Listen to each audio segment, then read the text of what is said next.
আসসালামু আলাইকুম বন্ধুরা, কেমন আছেন? আশা করি ভালো আছেন।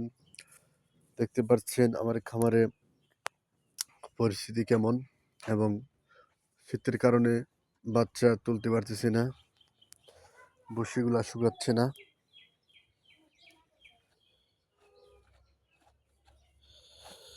আ দেখতে পাচ্ছেন এই যে বসিগুলা কেমন হয়ে রয়েছে। বিশেষ করে একটি কারণ বলতেছি যে যারা ব্রয়লার মুরগি পালন করেন তারা বিশেষ করে এখন এই ডিসেম্বর মাসের যে ঠান্ডা আবহাওয়া তার জন্য বাচ্চাটা না তোলাই ভালো হবে। বসিগুলা এই যে শুকিয়ে গেছে আমার। আমি ধরতে চেয়েছিলাম, গতকালকে বাচ্চা আসার কথা ছিল, কিন্তু বাচ্চাগুলো ধরিনি ঠান্ডার কারণে। আশা করা যায় সামনের মাসের 5 তারিখ পর্যন্ত, জানুয়ারি 5 তারিখ পর্যন্ত ঠান্ডা থাকবে। পটগুলো আমি যেখানে রেখে দিয়েছি দেখতে পারতেছেন, প্রত্যেকটা সরঞ্জাম।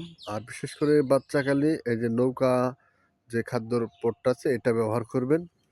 এই যে খাবারের জন্য ছোট পাত্র আছে, পানির পাত্র, সবগুলাই মোটামুটি দেখেন।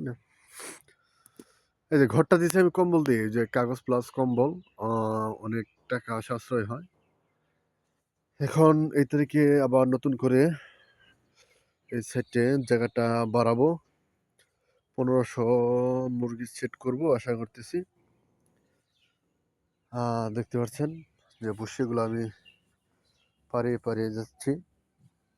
আর বন্ধুরা, বিশেষ করে আপনারা একটু শেয়ার করে দিন, সকলে যেন দেখতে পারে, এবং সাবস্ক্রাইব করবেন।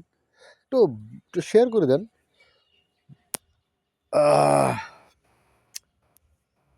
ধন্যবাদ।